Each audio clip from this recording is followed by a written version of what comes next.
I keep saying I'm a slow learner. I haven't worked out yet it's too hard to fix things, so I keep trying.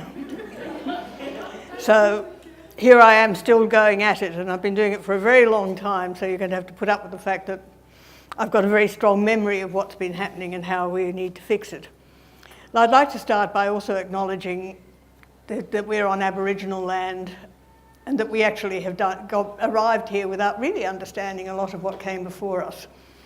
And one of the things I'd like to open this with, as well as paying my respects to the elders and to the people who came before, is that we can learn a lot from Indigenous societies that managed to last 50,000 years without some of the sort of difficulties that we've put upon ourselves, because they're much more based on a sort of collectivist model, because they know that that we human beings are social beings, and because taking care of others, taking care of land, taking care of the community and the traditions, and taking care of the future are inbuilt into the cultural assumptions that people have.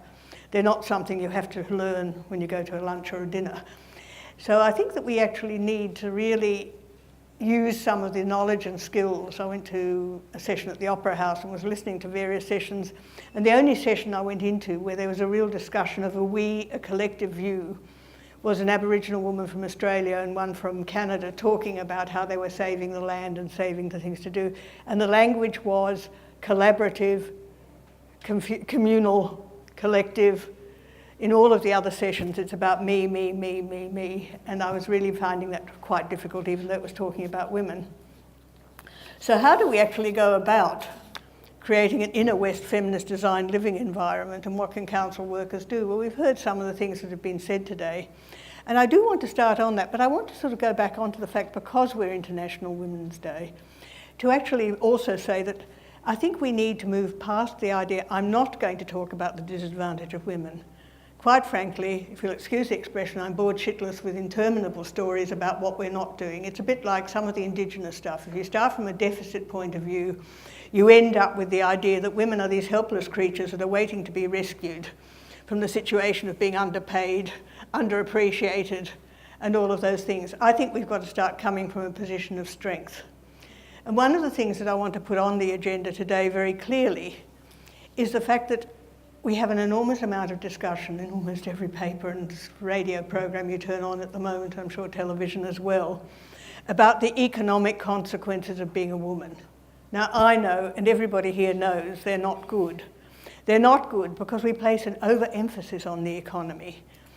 Years and years ago, some of you who might be old enough to remember, in 1995 I delivered the ABC Boyer Lectures, which are this annual sort of thing where they give you I think we had 6 sessions of an hour or whatever it was to talk about various things. Women don't often get a go at it. And my thing was talking about a truly civil society. And my opening remarks at that stage, and this is literally 21 years ago now, when Margaret Thatcher said there's no such thing as society, she lost the plot. Society is the myriad of ways people connect, linked by some common interest or characteristics. I want to explore what holds society together and what may cause us to come apart, and what constitutes a truly civil society in which we trust each other and face our futures optimistically. Now, if you think of that, that still really applies, doesn't it? In fact, it applies even more so. I go on. In a civil society, we need to recognise the supreme importance of social connections, which include plenty of robust goodwill to sustain difference and debate. Doesn't mean we've all got to be the same. Sometimes people get really confused about that. This possibility exists in Australia today, but we risk squandering it in our search for illusory economic development. I want to question some too often assumptions, challenge beliefs seen as truths, and recast some old ideas. I want to persuade those in high places to recognise that we are social beings. I think that's still very relevant today. In fact, I'm trying to set up a database of good social policies, because I don't think either of the major political party knows a social policy if they fall over one. They think the entire thing is about the economy. Economics is a very limited discipline. I'm a sociologist. I did sociology originally in the 1970s when it was fashionable. I talked recently at the sociology conference, and I said to a whole lot of young students, do you realise that in the 1960s and 70s, the go-to disciplines for government at those stages were sociology and political science. Somehow or other, something went wrong, and by the time we got to the 80s, particularly around the time Thatcher turned up, economics started being the main thing to go to.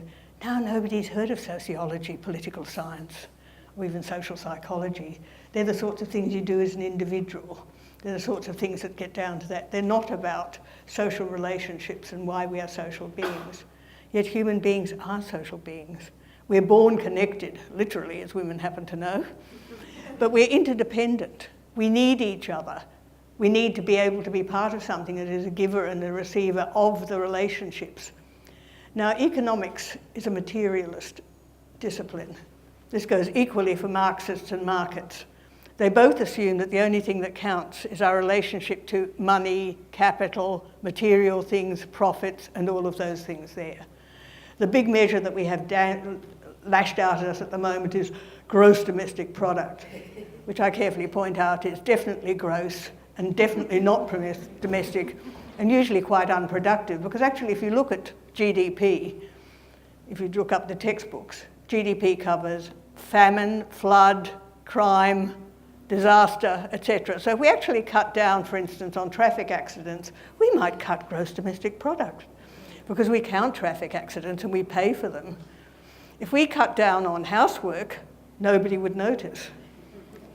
And that's it, and that is the problem. All of the unpaid things that really make society happen are not included in gross domestic product.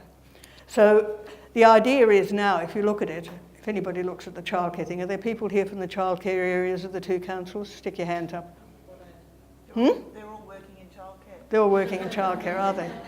There's an appalling piece of legislation about to go through, which is changes to the childcare funding, which states clearly in its intentions that the only justification for Commonwealth funding for childcare, children's services, early childhood services, is the mother's participation or the primary parent's participation in paid work or work-related activities, or the child's future need because the child has a deficit, and if you manage to fix them up in the early childhood stage, they will get a job when they're 18 and contribute to gross domestic product on that basis.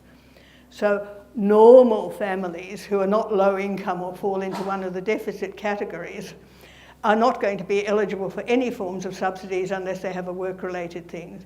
And they're not going to pay, one of the other rather toxic things in that area is they're also going to pay all of the money via the parent subsidy, which gets rid of things like the budget-based services, which are the Aboriginal services, where they directly fund them. Now, why do we have a childcare policy which is geared entirely to funding and subsidising parents rather than subsidising care services? Those here who are actually old enough to remember, like me, and there's probably a few others in the room that would, is that once upon a time we funded children's services directly and then had subsidies for parents and things.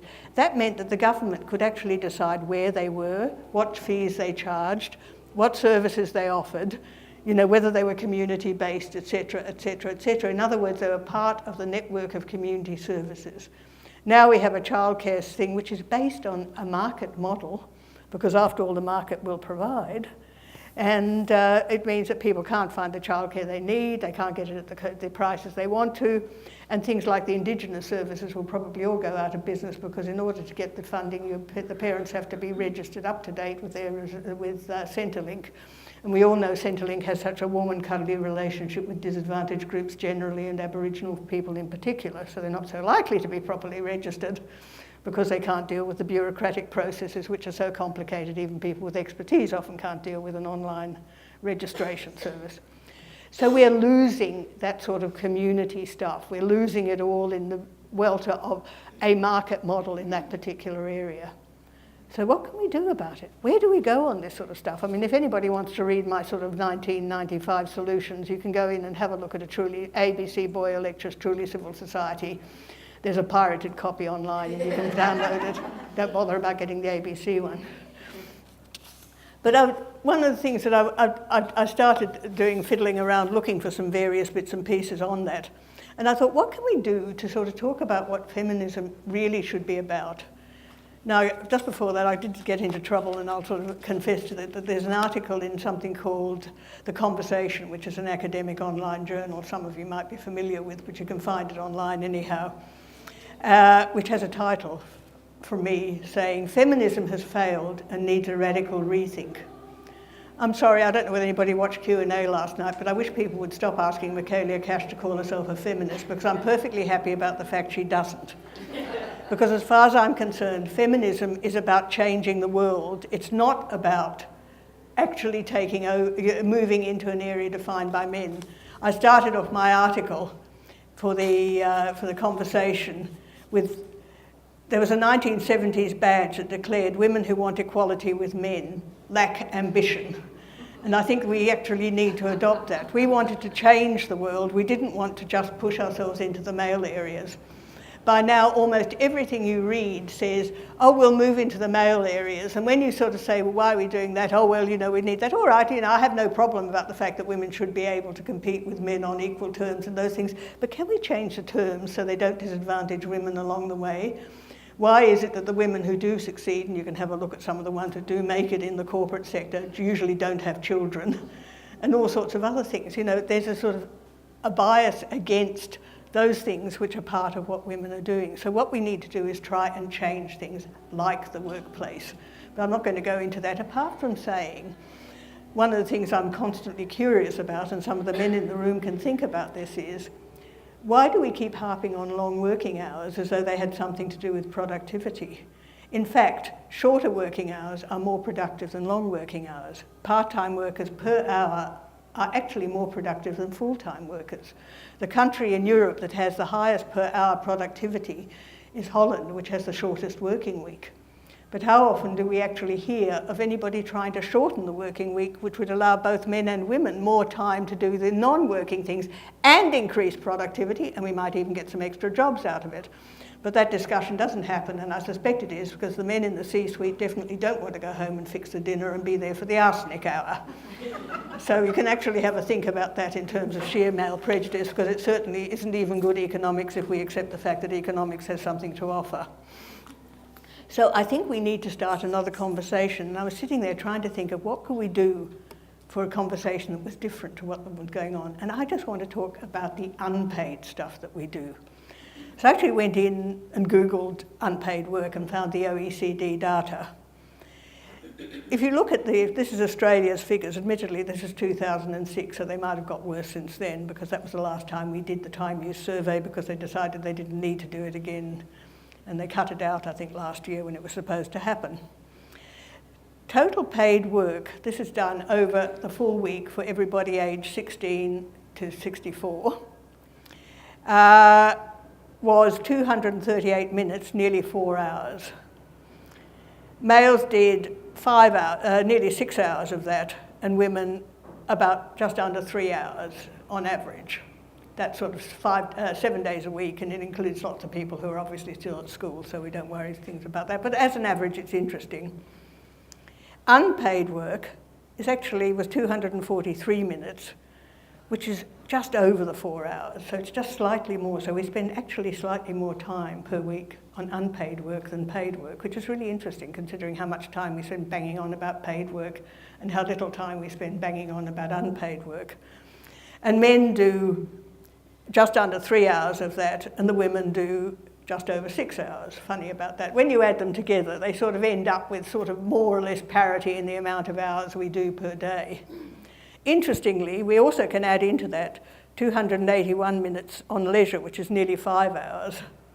But if you start thinking about that, it means we actually spend more time on activities that are unpaid than we did on paid time. So if we were talking about standards of living, wouldn't it be worthwhile to start talking about the time we spend on unpaid work, on unpaid things, on leisure? I think leisure and unpaid work often get confused.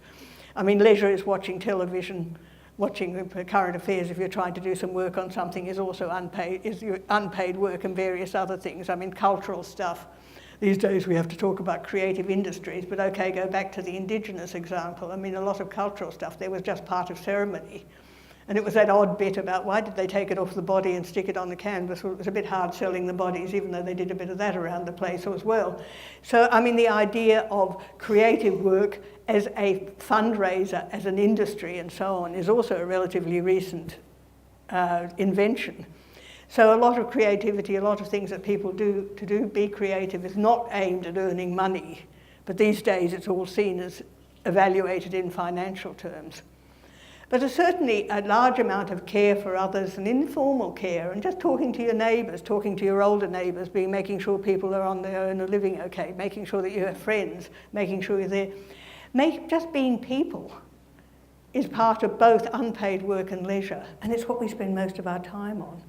So that gets us back to where the local government comes in, because this is where local government has its strength, because where we live is often where we actually do a lot of this stuff, and often where we live is also covers lots of other things, of other activities, because we often work within that sort of neighbourhood thing to some degree, even though these days online you can actually be doing it in all sorts of places, but this is actually, these hours came before the strong thing. They'd be interesting to see what differences that makes. But it does mean that the physical environment in which we live, recreate in most cases, and do a lot of the unpaid work is really important. So things like public access, public parks, public spaces, access to services, access to things, having things which are sort of geared towards making you feel good about yourself. I mean, when I talked about when I was reading out the stuff about the Boyer lectures, I was talking about social capital. And social capital is one of those capital things we tend to forget. Now, it gets defined in various ways, including volunteering, which I think is wrong. My view of social capital is it's the glue that holds us together. It's a level of trust and trustworthiness that actually makes us relate to people.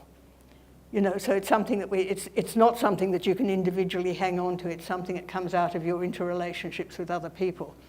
And there's three sorts of social capital. One is bonding social capital, and that's the really strong stuff that you have with the people you know and care about and love and various other things there. And some of us have broader areas of bonding social capital. Some people have very narrow ones. Sometimes bonding capital can be quite toxic, like if you happen to be a member of a gang or a particular group where the outsider gets demolished for not being part of it. That's not good. That's bad bonding social capital. But the sense of security, the sense of who you are and what you want to be, and things like that, giving you the ability then to go out and talk to other people because you're secure in your own identity and who you are, and therefore you feel comfortable with people who are somewhat difficult. That can be a much broader bonding thing, which is what we need to aim for. And that comes out of who we meet, how we meet them, how we feel on the streets, how we feel about safety, what sort of access we have to parks, public buildings, public services that don't cost a mint, various other things of that sort are actually part of how we see ourselves in that sort of broader thing. And then you get into the concept of bridging social capital. And bridging social capital is bridging with people that we're not close enough to bond to, but we do recognise they're people like us, and we basically trust them, and we can have good bridging levels, which means we mix with people, we have good relationships with people, but we're not as close as we would be if we were bonded. And any local government area, any residential area should have a really good mix of bonding and bridging social capital, because it's the thing that makes you feel comfortable to walk down the shops. It makes you feel okay about leaving the key with the neighbour when you go away. It's the thing where somebody comes in and tells you the dog's loose and you better go out and retrieve them before they get into trouble, and they've sort of, done it anyhow. And if you need help and support, that it's happening there informally. I mean, we get lots of things now about, lots of services for older people. And obviously a lot of the things older people need is just the knowledge that if they get stuck, somebody will come and change a light globe, and it'd be better to do that via the neighbours than having to do it formally online and as part of a thing there.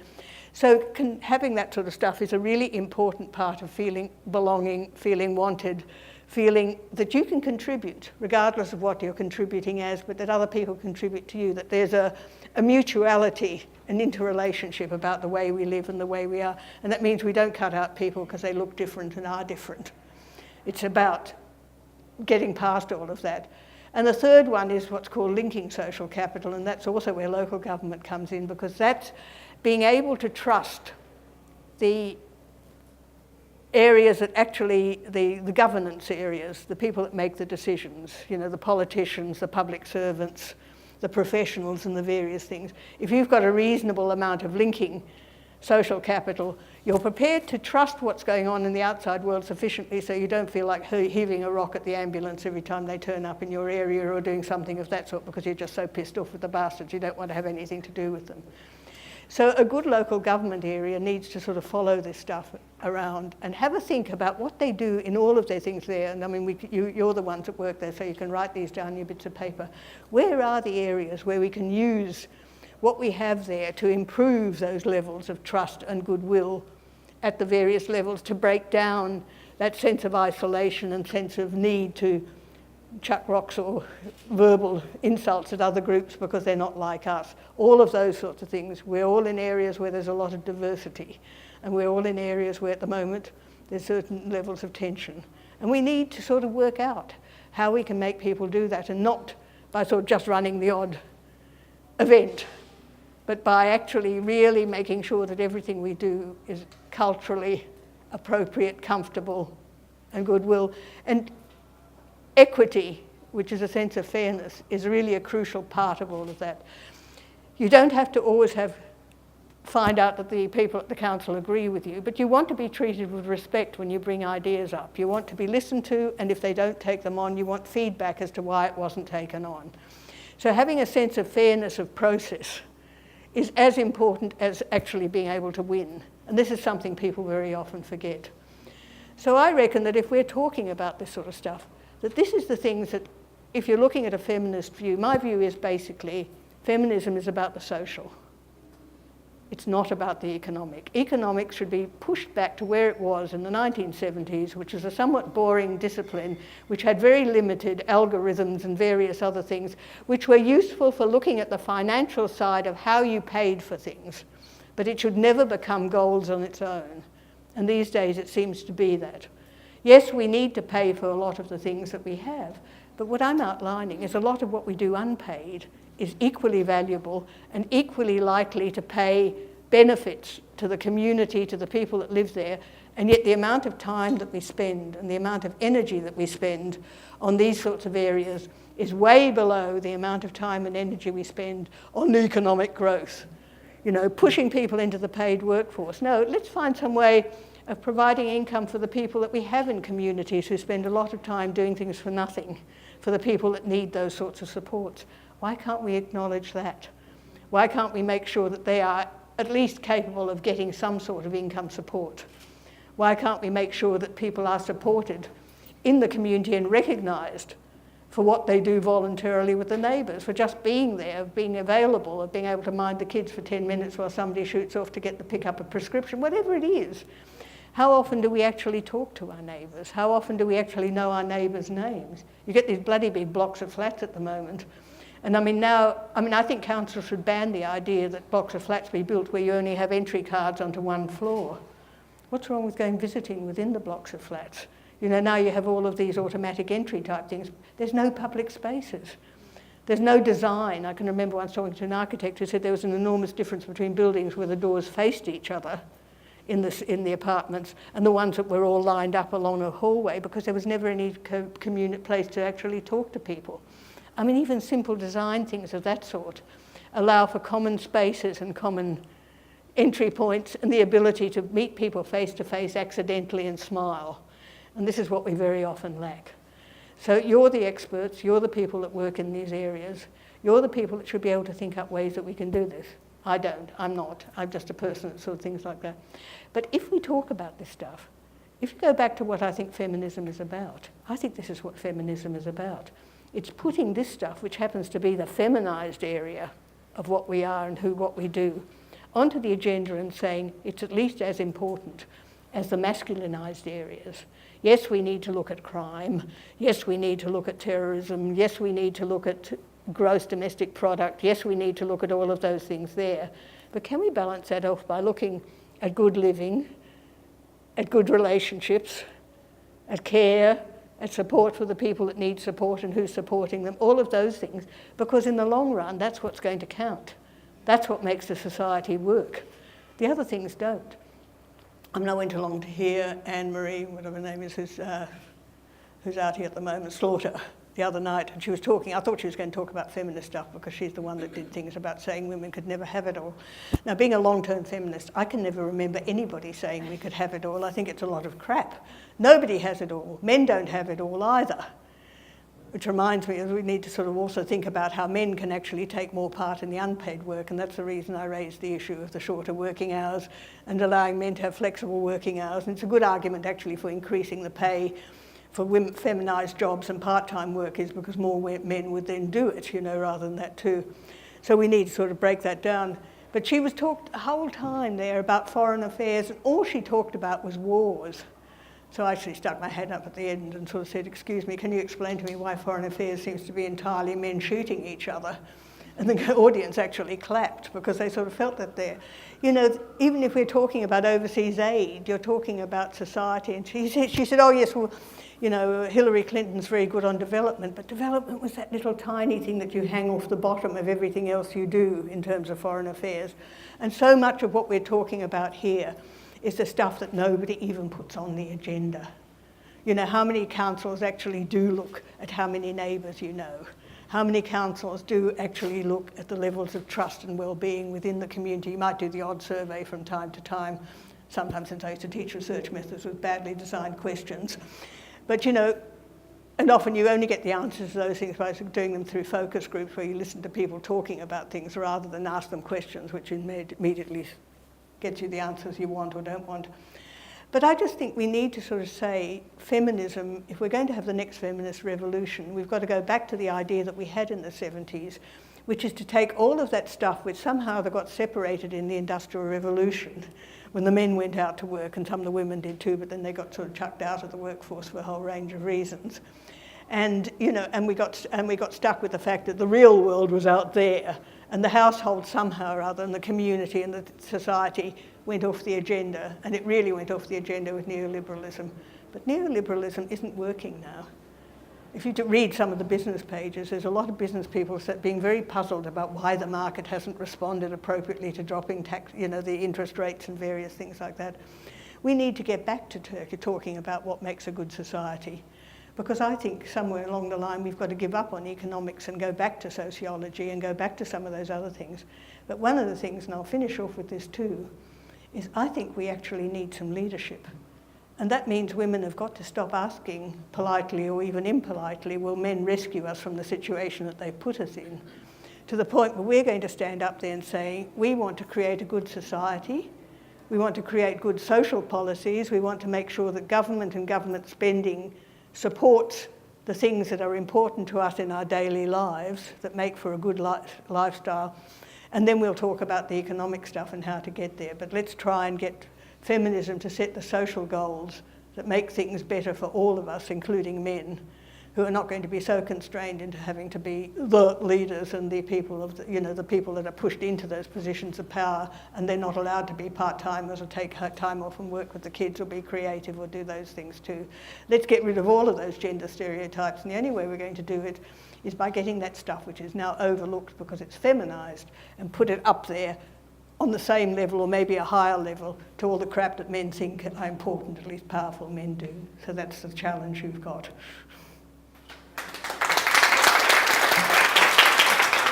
I'm Jan Alton from Marital Council. I just have one comment that what you just talked about has really resonated with me. A couple of years ago, a colleague and I were at a workshop in Melbourne. We were looking at infrastructure and water and how to make our cities more livable with, you know, in responding to climate change. And there was a big discussion about feminising the landscape, which through the whole conference, which was full of engineers and not too many sociologists in the room, got a lot of environmental scientists, into a bit of a spin. And there was one table that was brave enough to take that issue up and think about what feminising the landscape meant. And it was about taking a look at infrastructure from a different perspective. And I can't even really describe it appropriately, but everything you just said there, Eva, about thinking about it from a society's perspective and from a social perspective, has really resonated with me about how hard that was for that room to think about feminising the landscape, and it did polarise the room. But there was one group brave enough, and Jean happened to be on that table. Surprise, surprise. So thank you for that. It's helped clarify for me. I'll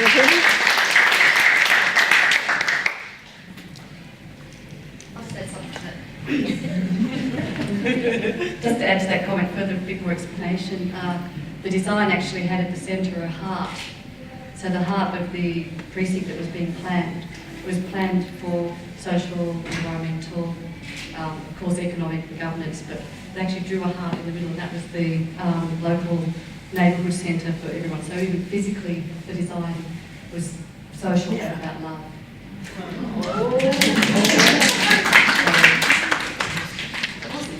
Yeah, Any other comments? Yeah.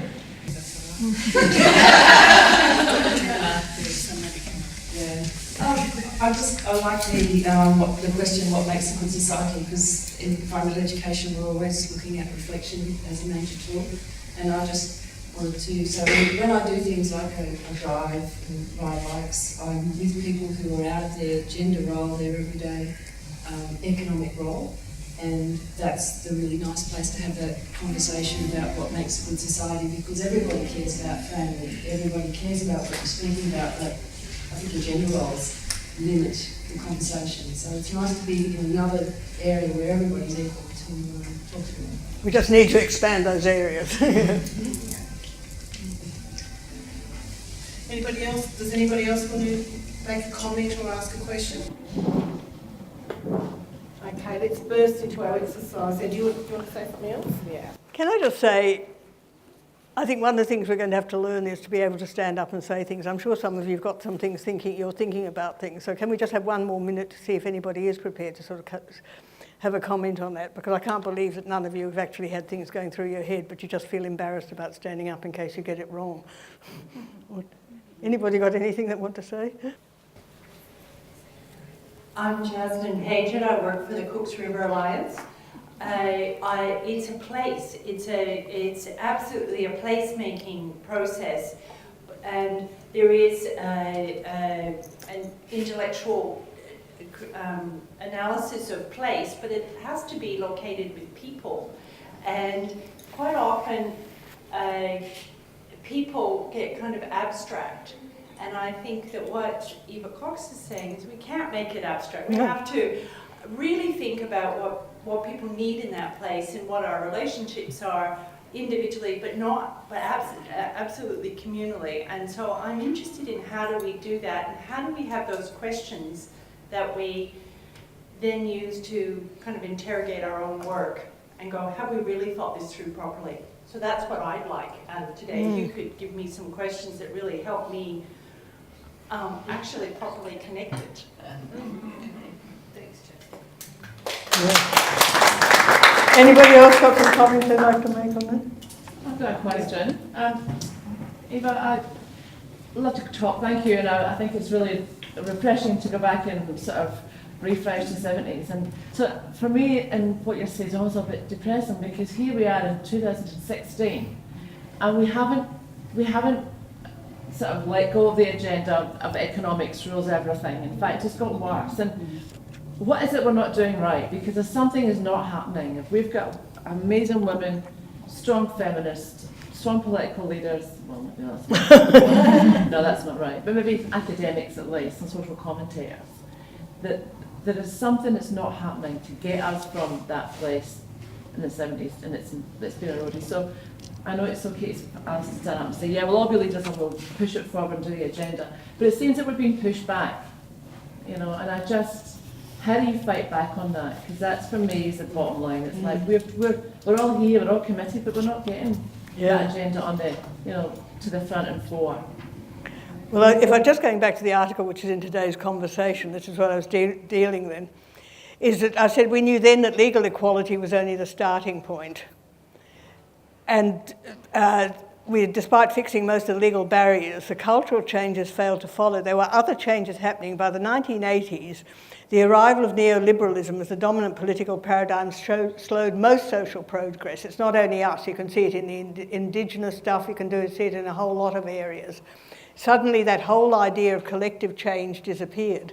The other thing that I think is part of that, and there's a few people here that might think, is we were much more optimistic in the 60s and 70s, we believed, I mean, it was post-war, we had the post-war welfare state, we had all of those changes after the war because people took a look at what had happened in Germany and in Europe in the 1930s and thought, we never want to have that again. So we got, as I say, the welfare state, the housing, we got healthcare, we got education, we got all of those things there. And government really led that type of stuff there, pushed by people, but still, you know, there was a sense that government was there to serve the needs of the people. Somewhere around the 1980s with neoliberalism, that slid. And I think we just got co-opted. We moved from the idea that change had to be collective to the idea it came back on the individual. What's deeply buried in that whole neoliberal stuff is it's up to you. You have choices. You are the customer. I think your comment was, you know, Ashfield Council doesn't actually sort of see people as customers, but I did pick up out there and I wanted to comment on it, is you've got something called customer service charter. And quite frankly, I think you ought to change it and call it Citizen Services Charter because we've moved away in every area to the idea that we're customers. And the one thing you get when you talk to customers is it's your fault if you buy the wrong thing, if you make the wrong choices. So we've got to get away from that language. And if we get away from that language, because I get younger women coming up to me constantly saying, what can I do to change the world because I realise that women are not getting a rough deal? I said, try we, and they look at me with some puzzlement. I said, you can't do anything on your own. You actually have to do it collectively with other people because change comes from moving collectively to doing it. And unfortunately, this is something that slipped off the agenda. Everybody goes online and they can sort of, you know, sign up for change.org or some other thing, and then they feel a thing like that, or they go off to the to some conference, you know, to the Writers' Week, or they go off to the thing at the Opera House for the women's type stuff, and they have what I rather nastily call the orgasmic political experience. You know, you have a really nice time there, and then you go home feeling satisfied as though you've done something, even though all you've done is listen to an hour of somebody banging on about something. There are very few political movements who are actually looking at alternatives. And that's a part of the problem. Part of the problem is that there's people out there, like I'm sure some of the people in this room, who feel there's something wrong and they'd like to do something, but they look at the political parties, and most of them are pretty crappy. You know, hard to tell the difference between the major parties, particularly on this end of things. You know, there's pretty awful. If you have a look at a lot of the community organisations, they're tending to sort of disappear and fall apart. Union groups are falling apart, other things are falling, you know, there's not much collective sense of doing, yet people want to be part of something like that, so they turn up for, as I say, demonstrations and things of that sort, but there's very little movement behind the scenes of people looking at alternatives. Lots of it on the right, because that's all funded by business. On the more progressive side of politics, there's very little which says this is a society we want to live in, which is why I'm saying it's probably up to us to start doing that. That's why we're not doing it, because we don't even know where to start, because we're not having discussions about how we change society at the moment. And that's what we had, and we were optimistic. Now, we're not optimistic now. People are individually okay about where they're going if you look at the surveys, which I read. But in fact, when you start looking at where they think the country is going or the world is going, they're very pessimistic. So if we're going to do something about that, we have to actually get back in our idea, the idea of the light on the hill, something that we can go for. Well, there's a nice Oscar Wilde definition of utopia I really like, which is it's the next island to the one you just landed on, which gets you to the idea that we're always having to look ahead. And I think if we can start thinking ahead in that way, people will get the sense of the possibilities of change. But I'm saying it's not out there. So maybe in rooms like this, it's got to start somewhere. I think I'm a little bit inspired by watching the American situation and seeing someone like Bernie Sanders, who's actually talking a different language. It's actually okay to say I'm on the left, and I'm okay to say I'm a liberal, and it's okay to say I'm a democratic socialist, because we're terrified to say that in this country. So I think unless someone's courageous enough to stand up and start to talk in the way that someone like him is, then... And you've got Jeremy Corbyn. The Americans say that we can't say. Yeah, but you've got Jeremy Corbyn in England doing the same sort of thing. Right. And what's quite interesting is if any of you, I don't know how many of you have been to see the film Trumbo, it's on at the moment, which is about the 1950s and the anti-communist stuff in the 1950s. I mean, some years ago, the idea of anybody standing up in the USA and saying, I'm a socialist, you know, they'd have run you out of town on a rail. Now you've got people actually voting for it. That's what I'm saying, a change is happening. You can see bits of it in the USA, you can see bits of it in the UK, you can see bits of it in Europe, but unfortunately you've got the right-wing populists as well as the left-wing populists coming out of that too. But we're not getting much of it in Australia. So I suppose what I'm saying is maybe we have to start it in small rooms in the inner west. Why not? We might as well foment the revolution from within.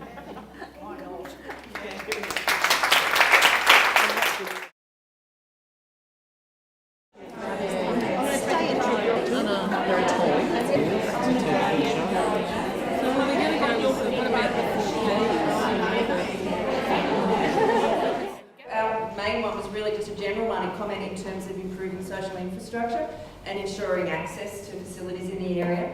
If there's good social capital in the workplace, I think, you know, women can feel encouraged to stretch out and make a difference as leaders. Engaging with together community, work side by side, bridging a bonding between organisation and people. It's really got to be about the people at the forefront. It's got to be about the place and how people relate. And not only that, then we can develop some policy, then we can develop programs, and then we can develop infrastructure in a kind of place that we all want to work in. Identify what areas of the community needed more development, not just developing infrastructure, but also developing people. And I just think if one of the things, if we can come out of it with a firm commitment to the idea of looking at social infrastructure as being as important as some of the physical infrastructure, we'll have moved a hell of a long way on an International Women's Day. I would just like to say thank you to all of you for coming. I think it's been a really interesting hour and a half or so. And I think from my mind, the discussion opened about talking about parity, but we've ended up talking about people, connectivity, community and faces, and shift in the way we approach our work in thinking about that. And that's quite a big shift, I think, from just talking about something around equality, which could be viewed quite narrowly, to something that's really broad and that we've all been exposed to in every job that we do in council. I'd really like to thank, there's a few people in the room who've made this event happen, Helen Berry and Kathy Leggett. Kathy from Ashfield, and also I think Kate Napier had a role in this from Marrickville as well, so thank you to you. Ashfield, thank you so much for hosting in this lovely venue. I've been here many times, it's always a really great venue, so thank you so much for doing that. Hosting us. But our greatest thanks to Eva. We all have probably come across Eva in the media in our readings, and which she's a very well known and loved advocate for a better society.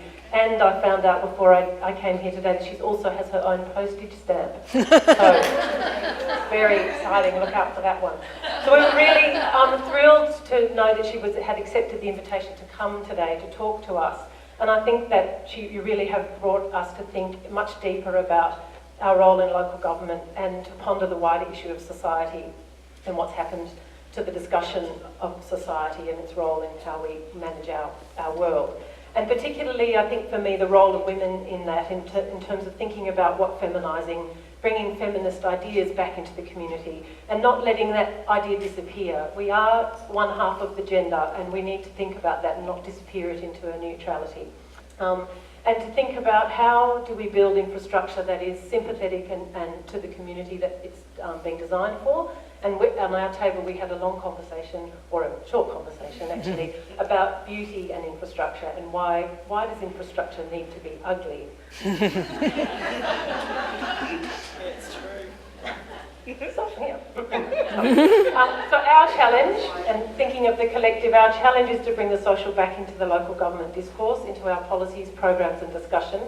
And my personal challenge in understanding how hard it is to keep pushing along those areas and challenge yourself is to act with strength and approach life and work with curiosity and bravery, and to embrace the difference and diversity that you find in everyday life, which is essential for a civic society. So on that note, thank you, Eva, so much. Thank you to everyone who organised the event, and enjoy the rest of International Women's Day.